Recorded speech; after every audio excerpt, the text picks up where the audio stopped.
윤석열 대통령이 연일 김건희 여사의 무죄를 위해 검찰을 철저히 조사하기 시작하면서 국민의힘 내부에서는 점차 그를 멀리하려는 분위기가 형성되고 있습니다. 심지어 국민의힘 내에서 탄핵이라는 단어까지 거론되며 정권 임계점에 도달했다는 위기감이 감지되고 있습니다. 이는 보수 언론인 조중동도 마찬가지입니다. 조선일보는 15일 사설에서 윤 대통령을 비판하며 윤석열은 검찰총장 시절 유력 대선 후보로 떠올라 대통령이 됐다. 윤 대통령은 검찰 수사 라인을 교체한다고 비위 의혹이 덮이지 않는다는 걸 가장 잘 아는 사람이다. 문제가 있으면 언젠가 드러나기 마련이다. 그런데 윤 대통령이 자신의 부인을 수사하는 검찰 수뇌부를 갑자기 교체했다. 자신이 당했던 일을 스스로 되풀이하는 모습을 보며 국민들은 권력을 부인 보호에 쓰고 있다는 반응을 보이고 있다고 언급했습니다. 윤석열 대통령이 김건희 여사의 무죄를 위해 검찰을 철저히 조사하면서 국민의힘 내부에서 점차 그를 멀리하려는 분위기가 조성되고 있습니다. 심지어 탄핵이라는 단어까지 거론되며 정권이 위기에 봉착했다는 인식이 퍼지고 있습니다. 보수 언론도 비판에 나섰습니다. 조선일보는 15일 사설에서 윤 대통령을 비판하며 윤석열 대통령은 검찰총장 시절부터 대선 후보로 주목받아 대통령이 됐다. 윤 대통령은 검찰 수사 라인을 교체한다고 비위 의혹이 덮이지 않는다는 사실을 가장 잘 알고 있다. 문제가 있으면 언젠가 드러나기 마련이다. 그런데 윤 대통령이 자신의 부인을 수사하는 검찰 수뇌부를 갑자기 교체했다. 자신이 당했던 일을 스스로 되풀이하는 모습을 보면서 국민들은 권력을 부인 보호에 쓰고 있다는 반응을 보이고 있다고 지적했습니다. 또한 동아일보는 다른 문제로 윤석열 정권을 비판했습니다. 의대 증원 정책과 관련하여 동아일보는 정부는 정책 결정을 뒷받침할 자료를 공개하지 않거나 자료의 존재 여부에 대해 말을 바꾸며 정책의 신뢰도를 스스로 깎아내리고 있다. 정부가 법원에 제출한 관련 자료는 모두 55건이지만 이 중 30건이 보도 자료와 언론 기사로 의대 증원에 대한 성명서뿐이다. 이는 과학적 근거가 될 수 없다. 의료 대란을 해결하는 것과 별개로 의대 증원 정책이 어디서 잘못됐는지 누구의 책임인지 철저히 따져 물어야 한다며 윤석열 정권의 문제점을 지적했습니다.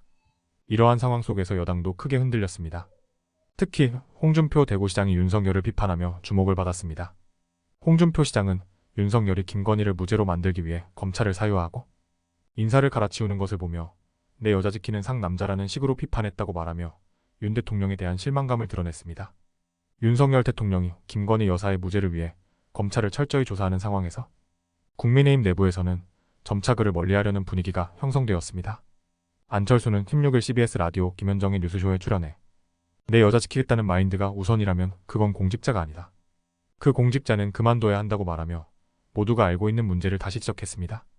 홍준표 대구시장은 이후 탄핵을 직접 언급하며 여당의 대응을 비판했습니다. 그는 내가 윤 대통령을 옹호하는 건 그의 정책이 좋아서가 아니라 2017년 탄핵 재발을 막기 위해서다. 또다시 그런 사태가 오지 말라는 법이 있나. 벌써 균열의 조짐을 보이고 있지 않느냐고 말하며 박근혜 전 대통령 탄핵 당시의 상황을 상기시켰습니다. 이는 당내 불안감이 상당하다는 점을 보여줍니다. 야당에서도 윤석열 대통령의 검찰 운영을 비판했습니다. 배종호 더불어민주당 전략기획위원회 부위원장은 16일 KBC 라디오 박영환의 시사 1번지에 출연해 홍준표 대구시장이 탄핵을 언급한 점을 지적하며 윤 대통령의 도를 넘은 행보를 비판했습니다. 이처럼 여당과 야당 모두에서 윤석열 대통령의 행보에 대한 비판이 쏟아지고 있습니다. 최상병 특검법의 경우 윤석열 대통령이 이미 거부권을 행사했습니다. 하지만 재의결을 시도하면 기각될지 통과될지 변곡점에 있습니다. 현실적으로 20명 이상의 국회의원이 이탈해야 하지만 그 정도만 이탈해도 윤석열 대통령의 남은 3년 임기에 상당한 치명타가 될 수 있습니다. 22대 국회에서 다시 김건희 여사 특검법이 추진된다면 이번에는 정말 통과될 가능성이 높습니다. 이렇게 되면 대통령의 조기 해임 덕이 현실화될 가능성도 높습니다.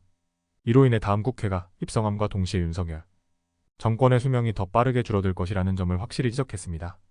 여러분들은 지금의 상황을 미루어 볼 때 윤석열 대통령이 취임 3년을 맞이하기 전에 탄핵될 가능성이 있다고 생각하시나요? 최근 윤석열 대통령이 스스로 어려움에 처하는 상황을 기회로 삼으려는 한동훈의 모습이 화제가 되고 있습니다. 한동훈은 최근 공식적인 행보를 자제하고 있지만 지지자들과 길에서 셀카를 찍거나 도서관에 나가 시민들 사이에서 목격담이 나오도록 하는 등 변두리 행보를 보이고 있습니다. 조선일보 사설에서는 이를 두고 목격담 정치라고 하며 한동훈이 당권 도전에 대한 준비를 하고 있다고 설명했습니다. 한친한 동훈계 인사는 15일 동아일보와의 통화에서 한동훈 위원장이 8,090% 전당대회 출마를 결심했다. 총선 참패 후 윤석열 대통령의 변화가 긍정적이지 않아 한동훈 위원장이 결국 불려나오는 상황이 만들어지고 있다며 사실상 정치 복귀 결심을 굳혔다는 취지를 드러냈습니다. 뿐만 아니라 동아일보는 한동훈이 원희룡과 비밀리에 만찬 회동을 통해 전당대회를 논의했다고 보도했습니다. 이는 한동훈이 이재명 심판 프레임을 함께 내세웠던 검사 출신 원희룡과 만나 당권 장악을 논의한 것이 아니냐는 여권 내 해석을 불러일으켰습니다. 물론 아직까지 윤석열 대통령이 당 지도부에 임명한 친윤계 인사들이 한동훈의 복귀를 탐탁지 않아 하고 있지만 당내에서는 점차 한동훈을 당권에 불러들여 윤석열 대통령을 견제하려는 움직임이 보이기 시작했습니다. 이는 윤석열 대통령의 입지가 약화되는 동시에 한동훈이 정치적 야망을 키우며 당내 세력 재편의 중심으로 부상하고 있음을 시사합니다.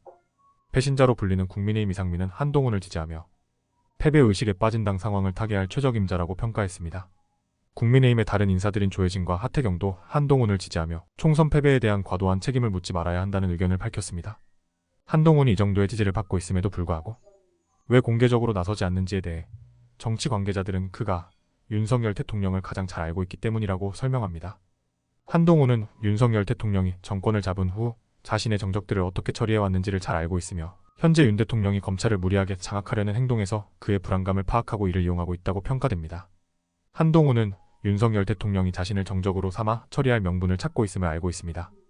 따라서 그는 국민들 사이에서 간간히 얼굴을 비추며 자신의 인기와 지지세를 은근히 드러내고 있습니다. 이는 윤석열 대통령이 직접적으로 그를 제거할 명분을 잡지 못하게 하는 전략입니다. 정치 관계자들은 한동훈의 이러한 행보가 윤석열 대통령에게 큰 스트레스로 작용할 것이라고 말합니다. 한동훈은 윤석열 대통령이 가장 짜증낼 만한 방식으로 자신의 정치적 입지를 수면 위로 끌어올리고 있는 것입니다. 최근 여러 증언들이 이어지고 있으며 특히 매불쇼에서도 윤석열 대통령이 한동훈에게 쌍욕을 했다는 짧은 이야기가 라이브에서 언급되었습니다. 또한 윤석열 대통령의 첫 사과 영상에 대해서도 날카로운 평가가 나왔습니다. 매불쇼에서는 4명의 패널이 기자회견을 평가하면서 사과에 대해 전혀 언급하지 않았습니다. 이를 두고 해석이 엇갈리고 있습니다. 한쪽에서는 윤 대통령의 사과에 대해 의미를 부여하고 있지만 매불쇼에서는 사과했다는 이야기를 전혀 하지 않았기 때문입니다. 이는 사과의 진정성이나 효과에 대해 의견이 분분함을 보여줍니다. 한편 윤석열 대통령이 한동훈에게 쌍욕을 했다는 이야기가 퍼지면서 두 사람 간의 갈등이 더욱 부각되고 있습니다. 윤석열 대통령의 사과 영상에 대한 다양한 해석과 매불쇼의 평가를 통해 현재 정치적 긴장과 불안정성이 더욱 두드러지고 있습니다. 윤석열 대통령이 언론에서 사과했다고 평가된 발언은 다음과 같습니다. 제 아내의 현명하지 못한 처신으로 국민들께 걱정을 끼쳐드린 부분에 대해 사과드립니다. 이 발언을 두고 의견이 분분한 상황에서 여러분은 어느 쪽의 평가가 더 타당하다고 생각하시나요? 앞서 언급된 상황을 고려할 때 윤석열 정권의 앞으로의 전망은 어떨 것으로 보십니까? 이상으로 영상 마치겠습니다. 구독과 좋아요는 영상 제작에 큰 힘이 됩니다. 민주 스피커였습니다. 시청해주셔서 감사합니다.